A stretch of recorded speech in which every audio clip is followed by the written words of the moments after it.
In this video tutorial, we will begin our first lesson, which deals with the nature of economics. Stay tuned. In this lesson, we will follow two main objectives. The first one is to explore the definition of economics, and the second, to look at the nature of economics. We begin by defining economics, but before we get started, I would encourage you that throughout this lecture you pause the video and make your notes. The video tutorial serves as your notes as well. Supplementary handouts will be uploaded, but for condensed and concise notes, this will be done via the video tutorial. There are several definitions of economics, but the one that we need to look at for the CSEC level is the fact that economics is a social science. Social sciences examine human society. Therefore, we can say that economics is a study of how people in this human society create wealth. There's another variation to a definition, and it states that economics is a study of how wealth is created from the allocation of scarce resources. The definition of economics that states that it is how wealth is created from the allocation of scarce resources highlights two important ideas. The first is the fact that resources are scarce. These resources are in limited supply, such as crude oil. Resources can be used to create wealth. This is the second idea. So this oil drives some economies. Therefore, manufacturing of this crude oil can create wealth by generating income and revenue. Now, oil is termed as a scarce resource because one, it is a non-renewable resource, and once used, you can't get back. Okay, and unless we discover some more in an area that was never explored before. When we speak about resources, we speak of two types of goods: free goods and economic goods. Free goods are those that is so readily available that one do not need to make a sacrifice to use it. An example of this is clean air. Economic goods now is one in which a consumer does have to make a sacrifice to use it. Therefore, in choosing to consume this good may mean we have to give up another in order to afford it. An economic good would be like a car, a particular type of car. Not everyone can afford a car, much less those high-end cars. Okay, a certain level of people can afford a Mercedes-Benz, a BMW, or even an Audi. So these are termed economic good because you need to make a sacrifice in order to get it. Now we move on to the second part of this tutorial, where we look at the nature of economics. When we talk about the nature of economics, we talk about the production of goods and services. Production consists of all the processes that required to make goods and services. For example, fish can be caught on the line or in a net, but will often go through the process of being cleaned and filleted before sold. After production, the next stage is distribution of fish to the market for sale of the average consumer.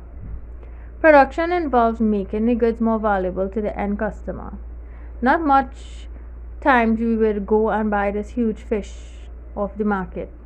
Chances are we might buy a piece that is packaged or a piece that is in a can, like canned tuna. Distribution involves getting the goods to where they are needed. Okay, so the chains involve to supply these goods to the grocery, to the fish market, to the vendors and the stores. So this is what we talk about distribution, how the fish literally went from the sea to the consumer. So there's a basic line graph below. If you check on your screen, the first part is where we catch the fish. The next part is the landing of the fish, in which we bring the fish out from the sea. And the third part deals with fish processing. And the fish can be processed into fillet, into canned fish, into fish meal or oil. And this is what will be distributed to the consumer. So remember that economics in economics, we talk about two important things, which is production, which is the creations of goods and service, and we talk about production in terms of creation of goods and service and how the goods reach to the end customer by making it more valuable, and then we talk about the distribution involved in getting the goods to that consumer. So that branch of economics deals with creation of wealth, but there are many interactions involved in creating wealth. Creating wealth involves many people interacting in production activity. The market is involved and buyers and sellers meet. Here wealth is generated from the sale of the goods. The more goods are produced, the more there is to buy, thus more money comes forward.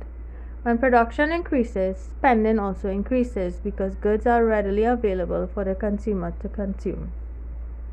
The consumers buy the goods. And goods is termed as tangible item, meaning we can touch it, such as a sheet of metal, a cell phone, or even a bunch of bananas.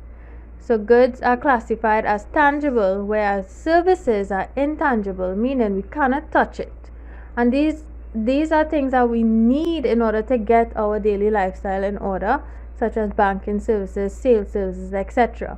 So we can go to the grocery, but we cannot check out our own goods. We always need a checkout counter clerk to do so. We can go to the bank and give our money, but who are we giving the money to? Okay, we can buy something, but who is going to cash us? This is what we talk about service. You go to these places and you get services, and this helps us feed our daily lifestyle. So remember, a good is tangible, meaning it can be touched and we can see it, whereas a service is there and is classed as intangible. We don't see it, we cannot touch it, but we need it. This slide purports a few definitions that we need to learn when we study economics. And the first definition is wants. And these are goods and services that individuals desire to own and use. We could want something, but that does not necessarily mean we need it. The second definition is goods, which are tangible items such as foods and household goods. Wealth is that stock of valuable item, example a house, a car, and money in the bank. Needs are items that people require to survive, so the basic needs such as food, clothing, and shelter. Services, on the other hand, are intangible and is provided for people, businesses, and the government, such as insurance and banking services. And income is a new flow of money that is earned over a period of time, maybe fortnightly, monthly, weekly, and so forth. Income, however, is what many people use to save to generate their wealth over a couple years, months, or days. So this was our first lesson in economics, which basically introduced the topic and talk about what economics is about in terms of generating wealth and how we do so. We mentioned about the distribution, but when it comes to distribution, in the later lessons we will learn two key elements, which is demand and supply. So thank you for watching this video tutorial introducing economics. I hope you pause and take your notes. Until lesson 2, take care.